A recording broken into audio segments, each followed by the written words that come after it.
Halo seller, video kali ini kita akan bahas tentang cara melihat data laporan bisnis dengan cepat di Big Seller. Nah, dengan fitur analisa penjualan di sistem Big Seller. Nah, jadi di analisa penjualan ini, di sini ada 4 macam laporan.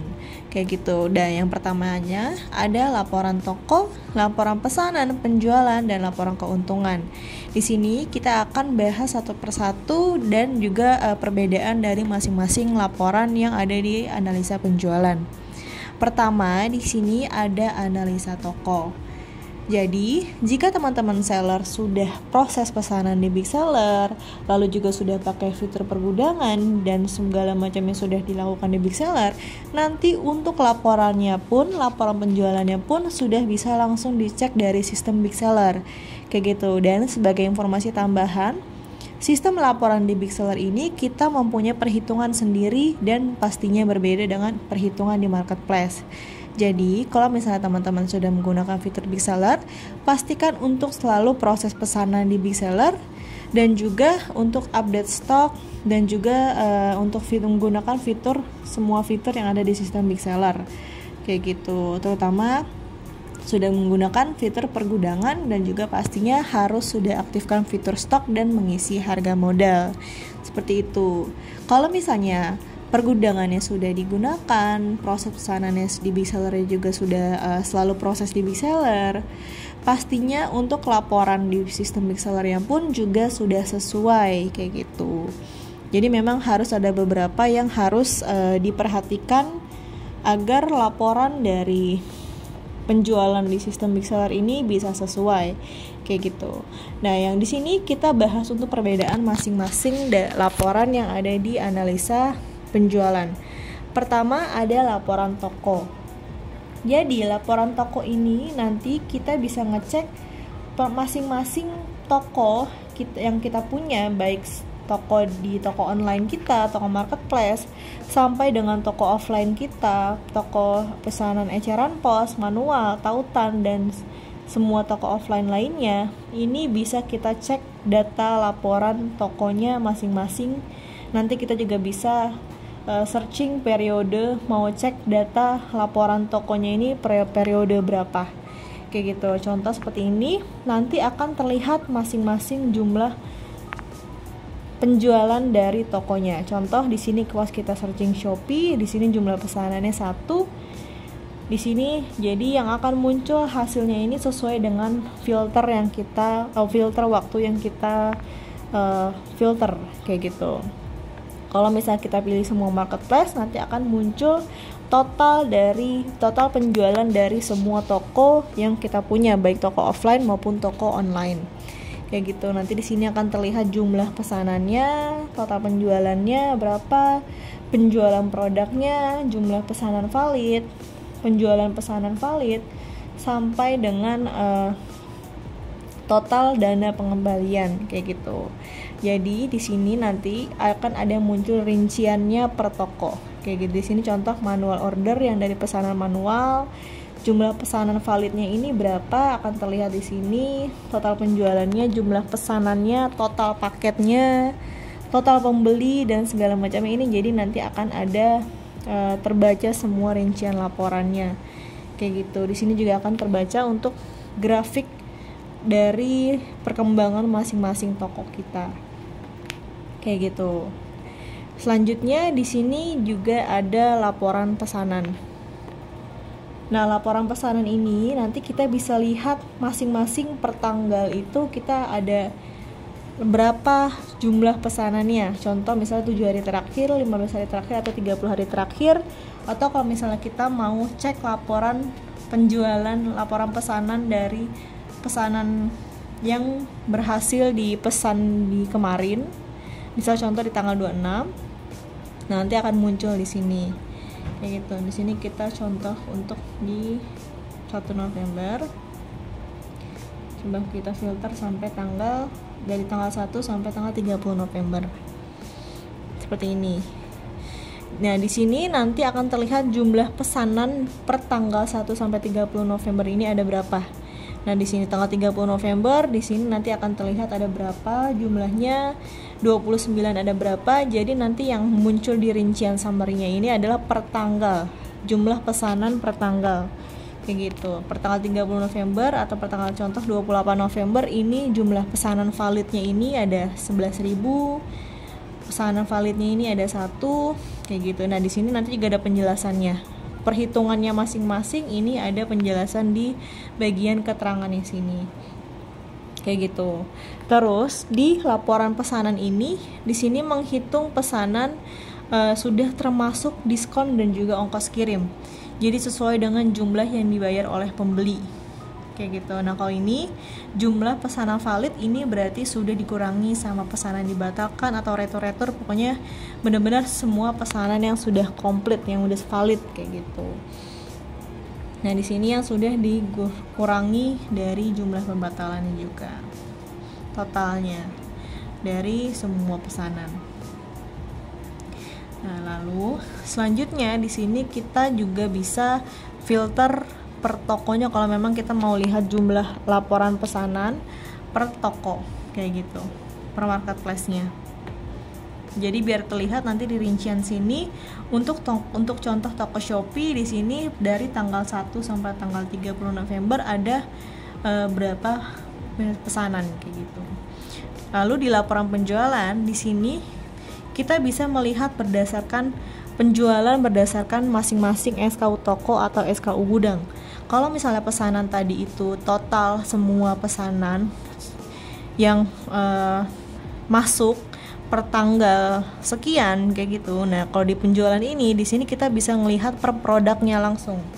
Per produk berdasarkan SKU toko maupun SKU gudang. Kalau SKU toko ini berdasarkan masing-masing SKU toko yang di produk live-nya. Kalau SKU gudang berarti di sini berdasarkan SKU gudang di Big Seller. Nah, SKU gudang ini kan bisa terdiri dari beberapa SKU toko.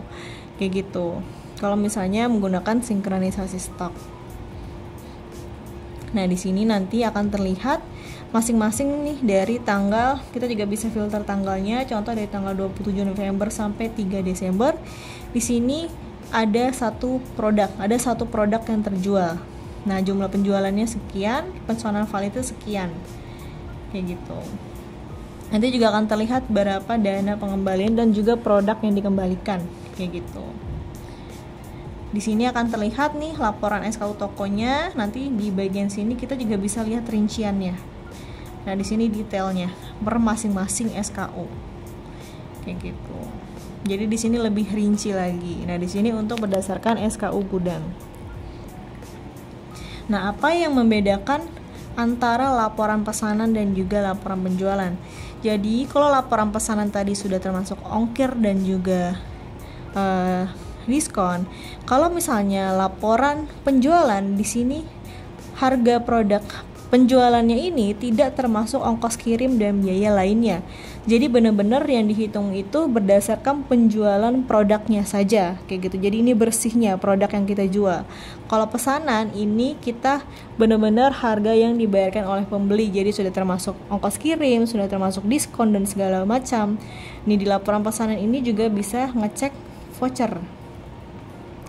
Jadi kalau misalnya pesanan A ini, pesanan nomor ABC ini menggunakan voucher marketplace atau voucher dari penjual, ini nanti akan terbaca di laporan pesanan kayak gitu. Kalau laporan penjualan ini benar-benar laporan penjualan dari masing-masing per produk, jadi bersihnya kayak gitu, di luar dari ongkos kirim maupun diskon atau biaya-biaya lain-lainnya. Ini perbedaan dari laporan pesanan dan laporan penjualan. Kalau toko ini lebih ke secara luasnya, jadi kita benar-benar melihat per toko. Seperti ini untuk dilihat lagi perbedaannya. Nah, ini per toko. Jadi nanti di sini akan muncul semuanya, listnya. Kalau misalnya kita ada 10 toko, tapi yang ada penjualan hanya 5 toko, berarti nanti yang muncul 5 toko. Kalau misalnya semuanya ada penjualan, berarti nanti akan masuk semua nih laporan penjualan per masing-masing toko yang kita punya. Kayak gitu. Nah, selanjutnya di sini laporan keuntungan. Nah, laporan keuntungan ini adalah laporan akhirnya nih, atau kayak laporan laba ruginya untuk melihat keuntungan kita berapa. Nah, cara melihat keuntungannya ini juga kita ada 3 macam. Pertama bisa melihat keuntungan pesanan, keuntungan toko, atau keuntungan per SKU gudangnya. Kayak gitu. Kalau keuntungan pesanan di sini kita bisa melihat masing-masing per nomor pesanannya. Per nomor pesanan ini keuntungannya berapa. Kalau keuntungan toko ini lebih luas lagi, jadi per toko. Kalau per SKU gudang ini per produknya atau per SKU kayak gitu. Nah, agar laporan keuntungannya ini bisa valid dan sesuai, pastikan modal produknya ini sudah diisi. Karena kalau misalnya modal produknya ini belum diisikan, pasti nanti laporan keuntungannya ini tidak valid atau biasanya nanti akan terbaca rugi. Kayak gitu. Atau pastiin modal produknya ini juga sudah sesuai. Kayak gitu. Jadi tidak lebih besar atau lebih mahal dibandingkan dengan harga jualnya, karena kalau misalnya modalnya lebih tinggi dari harga jual, otomatis akan terbaca rugi kayak gitu. Dan pastikan juga modal produk ini diisikan sebelum pesanan masuk, karena kalau misalnya pesanan masuk dulu baru kita isikan modalnya, pasti nanti nggak akan terbaca kayak gitu contohnya. Nah, di sini nanti akan terlihat kalau keuntungan pesanan di sini akan terlihat nih total keuntungan pesanan dari semua toko kita kayak gitu. Kerugian atau untung atau ruginya nanti akan bisa terbaca di sini. Nah, untuk laporan ini sebagai informasi juga, laporan kita jadi ini tidak bisa disamakan dengan sistem marketplace, karena setiap marketplace itu punya aturan masing-masing, dan di sistem big seller kita menggunakan perhitungan dari sistem big seller sendiri, dan ini sudah pasti valid juga di sistem big seller kayak gitu. Jadi kalau misalnya teman-teman seller sudah menggunakan big seller, pastikan semuanya itu dicek atau diproses langsung dari big seller, terutama untuk laporannya juga kayak gitu. Nah, lalu di sini untuk modal produk, di sini modal produk ini kita bisa menggunakan 2 cara. Jadi bisa menggunakan menggunakan harga referensi atau harga modal. Kalau harga referensi ini harga yang ada di SKU gudang. Jadi ini harga jualnya aja, jadi kayak harga produknya aja. Harga pembelian produknya di luar dengan biaya ongkir atau biaya lain-lainnya gitu. Nah, kalau misalnya kita mau berdasarkan modal, kita bisa menggunakan harga yang ada di rincian stok. Di sini modal. Jadi modal itu sudah ditambahkan dengan biaya lainnya. Jadi contoh kalau misalnya saat kita melakukan pembelian SKU ini kan biasa ada ongkos kirimnya. Nah, ini sudah dimasukkan di sini. Ongkos kirim, lalu biaya admin segala macam itu nanti sudah dihitung bersih di sini. Kayak gitu. Jadi bisa ditentukan dulu. Untuk cara penentuannya nanti kita masuk ke bagian pengaturan. Nanti di bagian pengaturan pesanan, pengaturan keuntungan, nanti di aturan harga modal SKU gudang ini kita bisa pilih. Nah, settingan ini juga harus dipilih sebelum pesanan masuk. Kayak gitu. Jadi kalau misal kita pilihnya harga modal, tapi ternyata kalau misalnya harga modal yang kita isikan ini kosong, tapi di sini kita pilihnya harga modal, otomatis nanti harga modal yang di laporan keuntungannya juga akan 0 kayak gitu. Atau kita bisa menggunakan yang sistem ketiga. Jadi kalau misalnya harga modal SKU gudangnya itu jadi sistem akan memprioritaskan mengambil harga modal dulu di SKU gudang. Kalau misalnya harga modalnya kosong, akan menggunakan harga referensi kayak gitu. Jadi di sini masing-masing pengguna bisa memilih ingin menggunakan aturan harga modal yang mana.